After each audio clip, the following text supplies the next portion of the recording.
Сәлем достар, менің есімім Асқар, және болып сізге каналы. Бұл каналда мен басты мақсатым тауарлар шолу жасау арқылы адамдарға оңай сатып алуда жәрдемдесу.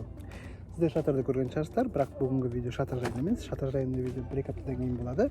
Ал бүгінгі видео Металлоискатель Garrett Ace 300i жайында. Видеоны бастамас бұрын Garrett'тің интерфейс жайлы әңгіме айтып жүрейік. Мына жерден жаңағы нені іздейтініңізді көрсетесіз өзіңіз. Jewelry деген бұл әшекей бұйымдары, кастом деген жаңағы өзіңіз реттейсіз. Қандай не іздейтін реликті, мынау реликс деген coins деген темір. Яғни мына мод деген кнопканы басып көріп көрсетесіз. Ferrous деген, яғни бұл темір. Яғни шиқылдағанына қарап, темір ма,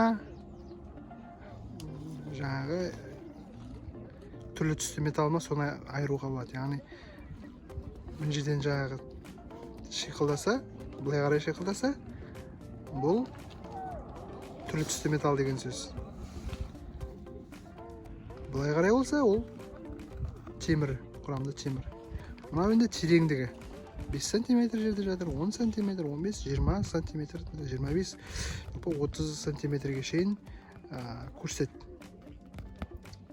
тереңдіктен. Біреулер айтады, неге мысалы одан да терең болмайды дейді. Мен келіспес едім, неге деген сұраққа. Өйткені, то есть мысалға сізге мынау металлоискатель 2 метр жерде алтын бар деп көрсетеді. Сіз 2 метр жерді қазбайсыз ғой. 2 метр жерді қазбайсыз. Неге?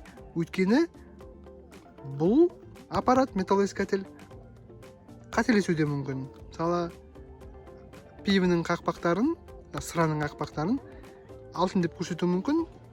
Сіз 2 метр қазып келгеннен кейін, ол сыраның қақпағы болса, сіз бостан-босқа 2 метр жерде қазған болып шығасыз. Сол мынау пинпойнтер дейді жаңағы.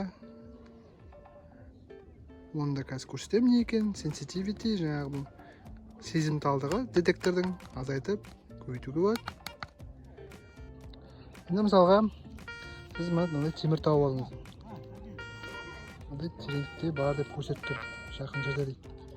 Бірақ енді қай жерде екенін точно білмеу мүмкін сол. Сол кезде сізге мына пинпойнтер көмектеседі. Сол кезде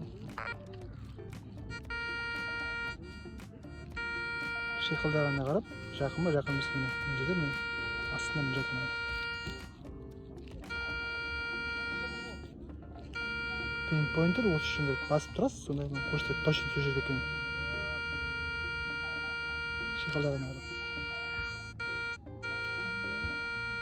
Астында міне тұр міне. Енді мына металлоискательдің жалпы комплектациясы жөнінде мынандай наушнигі бар. Мынау өзі, мына ненің басы десе де болады, мындай миы. Ал мынау осы арқылы жаңа металдың өзін іздеп тауып отырады. Осылай. Так, металл іздеу процесі осындай. Көрсетеді, темірлер болса.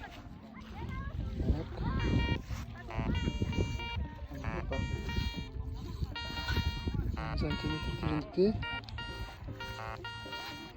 қара темір лас бірдеңе бар дейді. Бас көрейік. Шеге. Енді мына металлоискательмен қай жерден металл іздеуге болады? Меніңше металл құнды жаңа реликвия дейді, әшекей бұйымдарын іздейтін болсаңыздар, ескі карталарды қарау керек. Ескі карталарда бұрынғы елді мекендер бар. Сол елді мекендердің тұстарында қараған жөн. Ал мына жағажайда, пляждарда іздеудің меніңше керек жоқ. Өйткені біздің қазақ өзінің артын жинамайды. Қоқыс тастап кетеді. Қоқыста әрбір қоқысқа жаңағы пивінің, сыраның қақпағына, шегелерге, жаңағы отта жаққаннан кейін қалған мына сырадың банкілеріне бәріне шиқылдайды. Сондықтан да жаңа әрбір шиқылдағанға қарап іздей беру меніңше күш шығын, уақыт шығын. Сондықтан да шығатын болсаңыздар металлоискательмен айдалаға шығу керек. Бүгінше металлоискатель жөнінде осы. Соңына дейін қарағандарыңызға рахмет. Сау болыңыздар.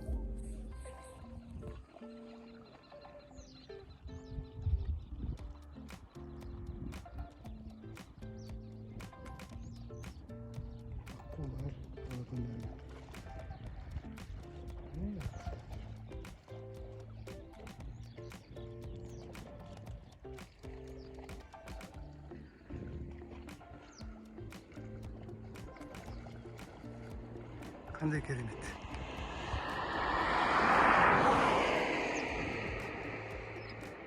Ертең балық ойлап жатса бізге қайтару.